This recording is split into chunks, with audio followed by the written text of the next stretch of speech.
Right now at 10, local bikers want some help from the city of Madison clearing a path for them this winter. Plus, friends and family celebrate the life of a young man killed nearly 3 months ago inside a Fitchburg home. We have an update on the Shay Watson case. And later, after nearly 2 weeks and tens of thousands of acres burned, firefighters in California are finally getting the upper hand. From the Channel3000.com Alert Center, this is News 3 Now at 10. Thanks for joining us tonight. We are still more than a month away from the official start of winter, but right now that may be difficult to tell. This winter, biking advocates in Madison are hoping the city will lend a helping hand. Adam Duxter explains how. Well, it won't be long before city crews are clearing off Madison's streets of snow each and every day. But the folks we talked today at a Madison Bikes event say this winter they want the same level of care placed on their streets as well. You put the back wheel here, and you put the front wheel here. Robbie Weber says something as simple as this. Pull it straight out, and then lift it up, put it over the front wheel. Can make all the difference for bikers. And then you lean down, grab the handle, and put the rack back up again. That's why today she and Madison Bikes are teaching others how to do the same. Madison Bikes is a local bike organization that envisions a city where anyone can bike anywhere at any time, comfortably and safely. It's all part of Madison Bikes' winter fashion show, where the group tries to encourage others on how and why to ride even through the winter months. And it's really more than a fashion show, and it's not sort of high-tech gear. It's what people wear every day. They bring their own clothes, and they volunteer to model. But Weber says, well, these bikers won't let cold temps keep them off the path. Snow, on the other hand, can. And currently, the city only clears the paths on weekdays. People go by bike to work, to shopping, to see their friends on the weekends as well. And we would like them to also clear the paths on Saturday and Sunday so that people who work on the weekends or need to go someplace by bike can get there. Now, however, the group is hopeful this could change, as the city's planning to allocate money for the paths to be cleared 7 days a week. Same as the city's streets, which Weber says is a big step in growing the biking community in Madison. Bicycling is a perfectly legitimate transportation option, and it should be available all year. Now, Weber says there still is a little bit of time before this budget is entirely passed, and she says if you find yourself passionate about this issue, the best thing you can do is reach out to your local alder. In Madison, Adam Duxter, News 3 Now. Today would have been Shay Watson's 18th birthday. He's the teen who was shot and killed more than 2 months ago inside his Fitchburg home. So far, investigators have no answers as to who is responsible. Police have not given any updates on this case in weeks, only saying it has been a resource-intensive investigation. Watson's family and friends gathered to celebrate with a memorial walk and birthday cake today. Watson's brother says it's not hard to keep his brother's memory alive. Last night I was in my car and I was coming home from work and I was thinking like not about today, but about like the next birthday and the next one when there's not a walk anymore. Officials say investigators are still pursuing leads and tips for the homicide of Shay Watson. No arrests have been made. Watson's family has created a fund to reward information that leads to the arrest of a suspect.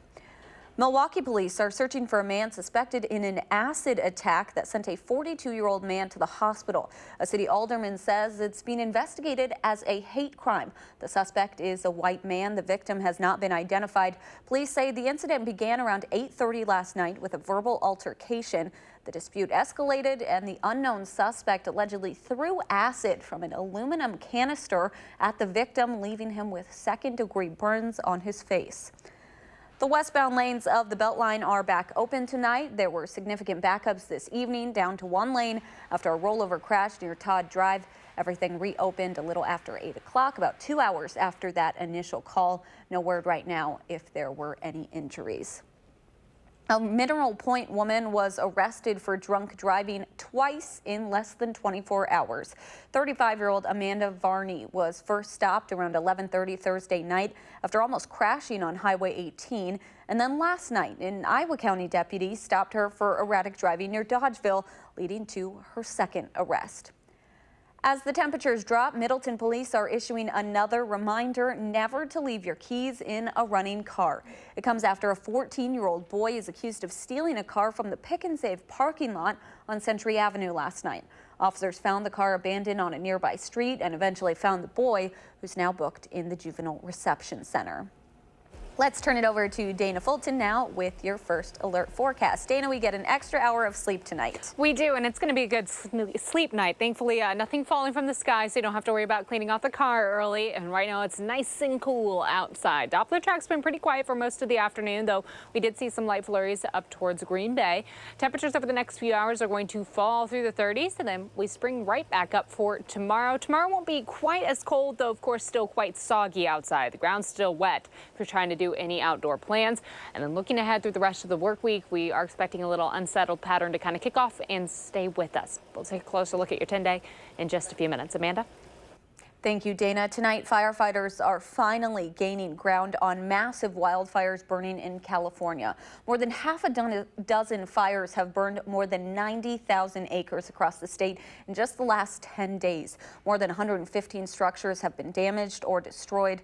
This video shows the moment the Maria fire ignited on Halloween night. Utility company Southern California Edison says it re-energized a high voltage power line just minutes before that fire erupted. California has been slammed all week with high wind events that have helped fuel fires across the state. In Northern California, officials say the Kincaid fire that burned more than 77,000 acres and destroyed parts of wine country is now under control. Airbnb has officially announced it's banning all party houses following a Halloween shooting that left 5 people dead in Orinda, California. Co-founder and CEO Brian Chesky made the announcement in a series of tweets this afternoon. 5 people were killed Thursday night during a Halloween party at a rental home in the wealthy San Francisco Bay Area community. Police said 100 people attended the party despite the renter believing it would be used for a family reunion of just 12. At least 13 people were killed and about 20 others are injured in a car bomb explosion at a market in a northern Syrian town that Turkey took control of last month. No one has claimed responsibility for the explosion. Turkey last month invaded northeastern Syria to push out Syrian Kurdish fighters, whom it considers terrorists. Right now, Turkey's defense ministry is blaming the Kurds, while a group aligned with the Kurds blamed Turkey. The Center for Disease Control and Prevention has updated the number of lung injury cases associated with the use of e-cigarettes or vaping products. There are now at least 1,888 cases nationwide and at least 37 confirmed deaths in 24 states and the District of Columbia. The impeachment inquiry into President Trump is expected to transition soon from behind closed doors to public testimony before millions of American viewers and voters. Meanwhile, President Trump continues to defend his phone call with the Ukraine leader that set off this inquiry. Natalie Brandt has the latest from the White House. President Trump headed to a mixed martial arts fight in New York Saturday night, but on his mind, his battle with House Democrats. We did absolutely nothing wrong. We had a totally appropriate, I even say perfect conversation with the president of Ukraine. Televised impeachment hearings dissecting President Trump's phone call with Ukraine's leader could begin by the middle of the month. The testimony has been extremely good for us. And as early as next week, transcripts of closed-door depositions on Capitol Hill could be made public. The American people will get to see, both with the release of the transcripts and with the conduct of the open hearings, that they're fair and they're equal to both sides. You don't need a quid pro quo. You just need the quid. And the quid was there. Republican allies of the president charge that the playing field is already uneven. I've never known an impeachment process to go through the Intel Committee. The president's lawyers are not going to be able to participate, and the minority Republicans are not going to be allowed to call witnesses unless Schiff agrees. House Democrats hope to hear next week from John Bolton, the president's former national security advisor. Bolton has indicated he would not testify without a subpoena. Natalie Brandt, CBS News, the White House. CBS News has learned the House Intelligence Committee subpoenaed John Eisenberg, the White House National Security Council's top legal advisor, to testify behind closed doors on Capitol Hill on Monday. Smugglers in Mexico have breached new sections of the border wall. They say smugglers are using motorized saws to cut through steel and concrete portions of the wall. A spokesman for Customs and Border Protection confirmed to CBS News that it is happening, although he downplayed the extent of the breaches. The Washington Post is reporting these openings are wide enough for people and drugs to be smuggled through. Next week, November 9th, will mark the 30th anniversary of the fall of the Berlin Wall. The wall enclosed West Berlin from 1961 to 1989 in an attempt to prevent East Germans from fleeing to the west. The wall began as a border of barbed wire fencing and evolved into a fortified concrete barrier with armed East German border guards. It became a symbol of East-West relations during the Cold War. The World Series champions are celebrating their big win today. The Nationals paraded through the streets of D.C. Thousands gathered at the National Mall to follow the parade route that kicked off on Constitution Avenue and ended on Pennsylvania Avenue near the U.S. Capitol. It was the city's first World Series victory in 95 years. They beat out the favorite Houston Astros in 7 games. And when the team goes to the White House on Monday, one of the pitchers will not be there. Sean Doolittle has declined to visit. In an interview with the Washington Post, he says he made the decision because he doesn't agree with how the president is handling himself in office. The relief pitcher told the newspaper that he didn't want to be a distraction for his teammates who want the experience of meeting the president. Still ahead tonight, Dana Fulton will rejoin us with a look at her full forecast and if we can expect any more snow this weekend, plus a sneak preview of what to expect at this year's Macy's Thanksgiving Parade. Some of the biggest attractions getting a final run through. Stay with us.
Welcome back. The people putting together the 93rd annual Macy's Thanksgiving Day Parade this year were out making some final touches to some of their biggest attractions today. This is the only occasion where balloons will be up in the air as practice runs for the preparations for the real event. Some of the new balloons featured this year include astronaut Snoopy, green eggs and ham, and SpongeBob SquarePants. This is really kind of our final moment, the last time we're going to see these balloons up in the air in flight before we pack them away and get them ready for the parade. So we're really looking to show them off, make sure everybody gets to see them, all the handlers get to handle them, and that the city of New York gets to sign off on them. The 93rd annual Macy's Thanksgiving Day Parade will take place in New York City on Thursday, November 28th. In consumer news tonight, Apple is warning any of its users still holding on to the iPhone 5S phone that they must upgrade its operating system by tomorrow or lose access to several apps, including email and web browsing. The iPhone 5 launched more than 7 years ago, shortly after the death of Apple's founder, Steve Jobs. eBay says every Friday will be Black Friday through December 13th. On those days, shoppers will find Black Friday-worthy prices on popular holiday gifts. The series of Friday drops started yesterday. The site has already announced some of the items it will sell on future Black Fridays, but you have to wait until the day of to see the price. From potters to painters, local artists showed off their work at today's 5th annual Open Studio Day. More than 50 graduate students and UW-Madison Master of Fine Arts program opened their studio doors for the public. They answered questions, listened to critiques, and explained the thought process that went behind their art. Artists also showed the public how to make ceramics while also selling some of their finished pieces. Let's get a look at your first alert weather with Dana Fulton. Dana, a lot of that snow has melted, but it's still pretty cold out there. It's still pretty cold outside. The snow's still in some isolated spots. Of course, you know, the areas under trees, the more shadowy areas, we're still holding on to just a little bit of snow. These warmer temperatures eating away at it. The next big signal, of course, that we're starting to move closer to winter when we finally end daylight saving time. Tonight, of course, we get an extra hour of sleep. I know most of us run on our cell phones these days for clocks and alarms, but for those of you who are waiting for the coffee maker to start at a certain time, you definitely want to make sure that you set that back an hour. Here's your final reminder. Right now, our Doppler track does look pretty quiet. Our next system is actually well off to the northwest. As it does swing southeast, it's going to bring the chance for a little rainfall developing late tomorrow night. Late in the evening for areas along the state line for Beloit and Janesville, but those shower chances will lift on north overnight into Monday. Right now, we do have a breeze from the west. It's going to become a little more southern tomorrow. That's going to help our temperatures warm up just a little bit. Overnight lows will fall to the mid to upper 20s. So a little bit for some of the areas still holding on to the snowfall. It'll last overnight. But by tomorrow afternoon, with the high temperatures in the 40s and the rain coming through, that's really going to eat away at any of the snow still on the ground. Late in the evening, Sunday, 6 o'clock, we're seeing those showers right along the state line. Again, that southerly flow is going to lift the rain on up. So overnight into Monday morning, the rain continues. That means all that snow is really getting eaten away. For Monday morning, though, temperature-wise, we are expected to stay above freezing, so don't plan on any slick spots, but it is going to be a wet start to your Monday. Even at 5:30, temperatures are still holding on to the mid to upper 30s. Areas well to the north towards Green Bay and Fond du Lac, they might see a little wintry mix, but everywhere else looking at a mostly cloudy start to Monday with showers coming through. By Monday afternoon, high temperatures back in the low 40s. Late in the day, we do have the chance for a few isolated shower spots to still wrap around and impact us, but anything's not going to lead to a lot of accumulation at all. Temperatures overnight fall quite a bit, but thankfully we don't have a steep drop off. We see that when we have a clearer sky. Since it is mostly cloudy, we're planning on those temperatures landing in the mid to upper 20s tonight. The breeze coming from the west-southwest into tomorrow morning, only about 5 to 10 miles per hour. So not that windy of a start to your Sunday. Staying pretty cold outside though, and mostly cloudy. Tomorrow afternoon, high temperatures will be a little higher than today in the lower 40s, with our breeze becoming quite southern, 8 to 15 miles per hour in the afternoon. And that's going to pick up later in the day as those showers lift on over. The rain chances developing along the state line first and then lifting on north. More of an overnight chance for Madison and areas to the north. Low 40s for Sunday and Monday, but notice those temperatures just fall during the work week. We had the chance for showers on Monday, the chance for flurries developing late in the day on Tuesday. That's going to lead to a little light snowfall on Wednesday. We're not expecting a lot of accumulation, but it is going to cool our temperatures down in the upper 30s for Tuesday and Wednesday and upper 20s for Thursday and Friday, and overnight lows falling into the teens. So it's definitely starting to get to that the layering up kind of weather. Oh, yeah. I just had someone tell me that this isn't layering weather yet for her. She was just putting the capris away. So if you can hold out, I really tried to hold Yes. out and not bring out the big coat, but when you're walking your dog in the morning, I'd rather you would be just comfortable. have to. Yes, Yeah, yes, you yes. have to. I'm okay with it. I'm okay with layering up. Call me a wimp. It's fine. Me too. Yes. Thanks, Dana. Still ahead, Ira Grant trying to punch a ticket to state. High school volleyball highlights coming up next in sports.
Well, unlike last night, we get to be inside tonight. Saturday night sectional finals in girls high school volleyball. We start in Division 1, Sun Prairie hosting Wanakee, and these two teams have made it to state in the last 3 years. And interestingly enough, it was Warriors Cardinals in the exact same scenario last season. Cardinals won last year. First set, check out the effort from Haley Krasinski.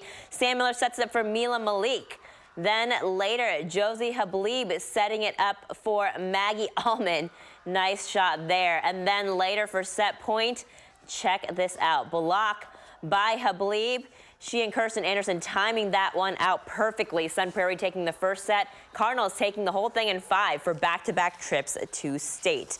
In Division 4, trip to state on the line for Iowa Grant and Hillsboro. We pick it up in the first set. Hillsboro's Sierra Johnson setting it outside to Molly Crandall for the kill. Tigers take the first set.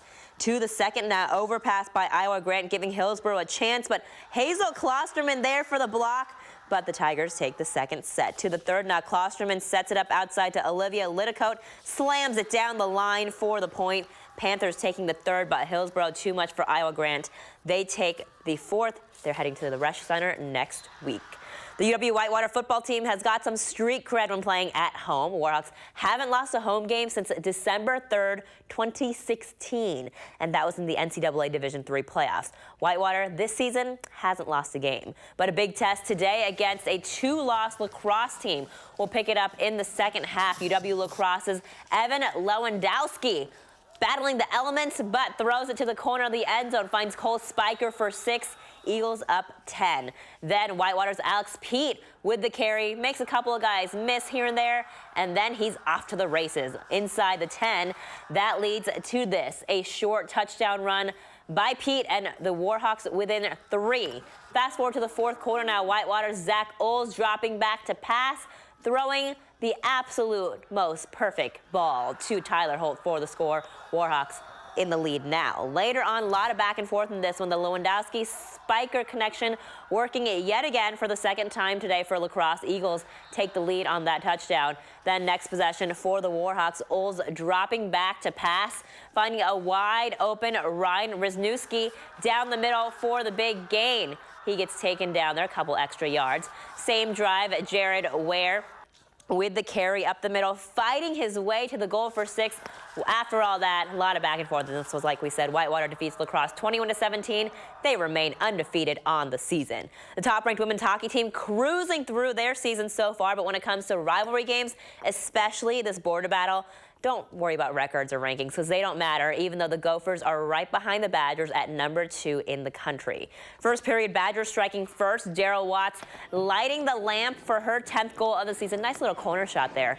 1-0 Badgers. Golden Gophers firing away after that. 4 unanswered goals, but then in the third period, Presley Norby trying to make something happen. She gets one to go in late. But Minnesota handing Wisconsin its first loss of the season. 4-2 the final score. The two teams back at it at Ritter tomorrow. Bucks also winning tonight, beating the Raptors by 10. Giannis with a double-double. Are you surprised? I am not. Nobody. Nobody is surprised. Yeah. Thanks. We'll be right back.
Finally tonight, Halloween has come and gone. So a few people in North Carolina decided to have a little, Yes. Melissa, a little explosive fun with their pumpkins today. It was part of the Great Pumpkin Blowout at Brunswick Town, Fort Anderson State Historic Site.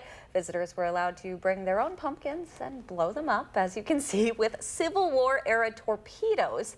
And you just had to pay $10. Oh, so you had fun. Okay. It's better than letting your pumpkins sit out there and just kind of get moldy and slowly deflate. Some way, yeah. No, I don't know about the torpedoes though. Yeah, a little uncertain. Interesting. Our pumpkins here though still covered with snow. And frozen probably. Solid right now. Of course, we're looking at a little bit of a warm up for the next few days. Temperatures will be in the lower 40s for Sunday and Monday. Mostly cloudy skies for Sunday and Monday, with the chance for some rain developing late Sunday night, carrying into the start of the work week. Tuesday and Wednesday will be in the upper 30s, and then by the end of the week, we cool down quite a bit in the upper 20s for Thursday and Friday. All right. Well, thanks so much for joining us. Have a great night.